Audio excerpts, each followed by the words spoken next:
नमस्कार। आज की वीडियो में हम वायुमंडल यानी एटमॉस्फेयर के बारे में देखेंगे।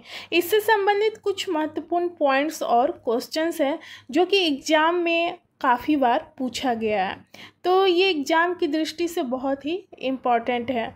जियोग्राफी के अंतर्गत अगर और भी आप टॉपिक देखना चाहते हैं तो वीडियो के प्लेलिस्ट में जाकर देख सकते हैं, आपको वहाँ पर बहुत सारा टॉपिक देखने के लिए मिल जाएगा। तो आइए कुछ पॉइंट्स और क्वेश्चंस स्टार्ट करते हैं। जैसे कि सबसे पहले समझेंगे कि वायुमंडल है क्या। तो पृथ्वी के चारों ओर तथा हजारों किलोमीटर की ऊंचाई तक फैला गैस का जो आवरण है वह वायुमंडल कहलाता है। यह पृथ्वी के चारों ओर फैला हुआ है और हजारों किलोमीटर की ऊंचाई तक फैला हुआ है, जो कि गैस का आवरण है एक। इसमें कौन कौन सा गैस का मिश्रण है तो देख सकते हैं, नाइट्रोजन है, ऑक्सीजन है, ऑर्गन है, कार्बन डाइऑक्साइड है, नियॉन है, हीलियम है और ओजोन है। तो जो सबसे अधिक मात्रा है वो नाइट्रोजन का है और जो सबसे कम मात्रा है वह है ओजोन का। तो यहाँ पर देख सकते हैं नाइट्रोजन जो है 78% है और ऑक्सीजन जो है 20.95% है, ऑर्गन जो है 0.93% है और उसके बाद कार्बन डाइऑक्साइड देख सकते हैं 0.03% है, नियॉन जो है 0.018% है, हीलियम जो है 0.0005% है और ओजोन जो है 0.00006% है। तो यहाँ पर देख सकते हैं कि जो सर्वाधिक मात्रा है वो नाइट्रोजन गैस का है। उसके बाद तीसरा नंबर है कि वायुमंडल में कितनी परतें हैं, तो टोटल 5 है। 5 देख सकते हैं। पहला आपका आ जाएगा क्षोभ मंडल में, यानी कि पृथ्वी से ऊपर आएगा सबसे ऊपर क्षोभ मंडल, फिर उसके ऊपर आएगा समताप मंडल, फिर उसके ऊपर आएगा मध्य मंडल, फिर उसके ऊपर आयन मंडल और सबसे ऊपर जो है अंतरिक्ष वो है बाह्य मंडल। अगला क्वेश्चन है वायुमंडल के ऊपरी परत के अध्ययन को क्या कहते हैं, तो एरोलॉजी कहते हैं, या वायुमंडल के ऊपरी परत का अध्ययन जो है एरोलॉजी कहलाता है और निचली परत का अध्ययन जो है वो है मेटेरोलॉजी कहलाता है। अगला प्रश्न है कि कितनी ऊंचाई पर जाने से 1 डिग्री सेल्सियस कम हो जाता है, तो 165 मीटर ऊंचाई पर जाने से 1 डिग्री तापमान कम हो जाता है। अगला प्रश्न है कि 1 किलोमीटर की ऊंचाई पर जाने से कितनी डिग्री की कमी आती है, यानी कि 1 किलोमीटर की ऊंचाई पर आप जाएंगे तो 6.5 डिग्री सेल्सियस कम हो जाता है तापमान। जितना ऊपर जाएंगे वो तापमान कम होते जाएगा आपका। आप एग्जाम्पल पहाड़ का ले सकते हैं। आप पहाड़ पर चढ़ेंगे, जितनी ऊंचाई पर जाएंगे तो तापमान घटते जाता है, यानी कि डिग्री सेल्सियस कम होते जाता है।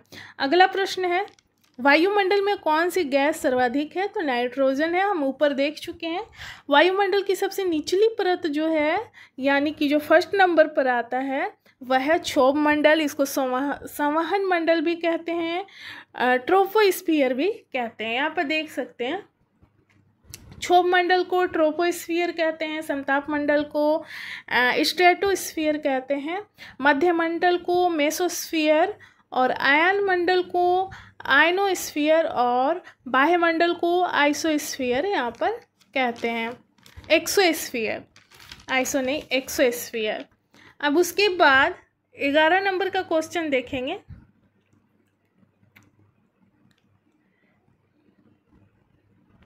वायुमंडल की सबसे निचली परत, यानी कि जो फर्स्ट नंबर पर आता है, क्षोभ मंडल की ऊंचाई पृथ्वी से कितनी है, तो 18 किलोमीटर है। कहीं कहीं पर आपको 14 किलोमीटर देखने के लिए मिलेगा। वायुमंडल की किस परत में मौसम संबंधी घटनाएं होती है, तो क्षोभ मंडल में जितनी भी मौसम संबंधी घटनाएं होती है, यानी कि बादल गरजना, ये सारा क्षोभ मंडल में देखा जाता है। वायुमंडल की किस परत का घनत्व सबसे ज़्यादा होता है, तो क्षोभ मंडल का जो घनत्व है सबसे ज़्यादा होता है। अगला प्रश्न है वायुमंडल की किस परत में ग्रीन हाउस प्रभाव अधिक देखने को मिलता है, तो क्षोभ मंडल में अधिक देखने के लिए मिलता है। अगला प्रश्न है, वायुमंडल की किस परत में ओजोन लेयर पाया जाता है? समताप मंडल, जिसे ओजोन का घर भी कहा जाता है।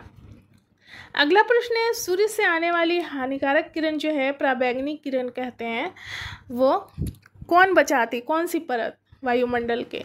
तो समताप मंडल बचाती है पराबैंगनी किरणों से। इसे ओजोन परत के नाम से भी जाना जाता है या ओजोन का घर के नाम से भी जाना जाता है समताप मंडल को।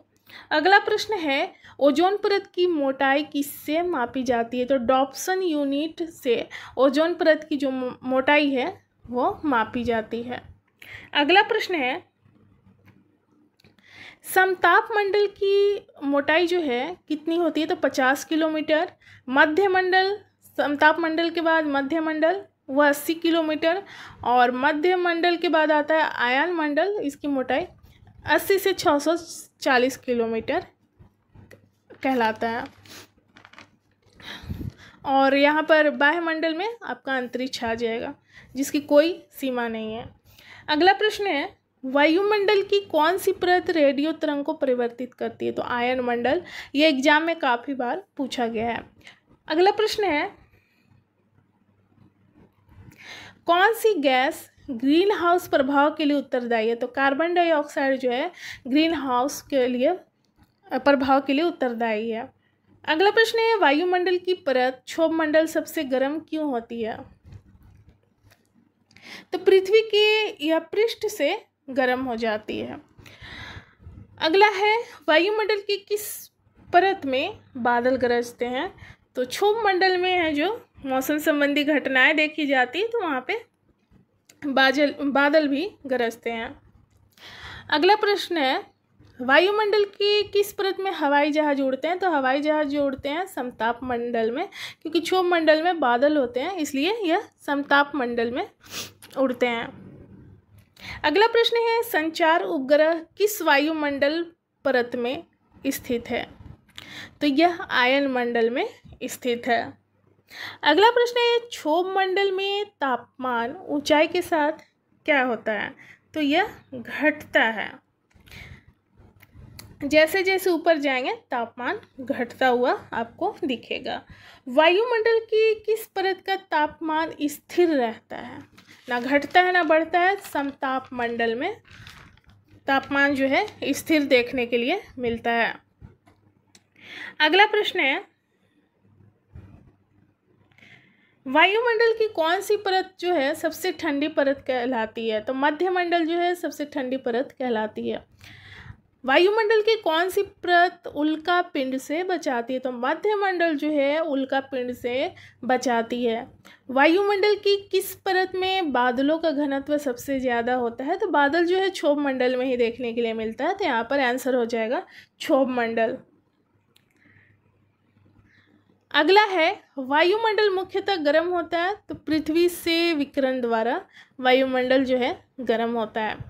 अक्रिय गैस क्या है? तो अक्रिय गैस उन गैस को कहते हैं जो साधारण रासायनिक अभिक्रिया में भाग नहीं लेते या मुक्त अवस्था में पाए जाते हैं। यह रंगहीन, गंधहीन और स्वादहीन होता है। इनका ना कोई रंग होता है, ना गंध होता है, ना ही स्वाद होता है। जैसे हीलियम आपका आ जाएगा, नियॉन आ जाएगा, जीनॉन, ऑर्गन, रेडॉन, ये सारे अक्रिय गैस कहलाते हैं। यानी कि इसका रूप जो है रंगहीन है, गंधहीन है और स्वादहीन, ये मुक्त अवस्था में पाए जाते हैं। तो ये जो सारा हमारा पॉइंट्स था एग्ज़ाम की दृष्टि से काफ़ी इम्पोर्टेंट है, जो कि वायुमंडल चैप्टर से संबंधित है।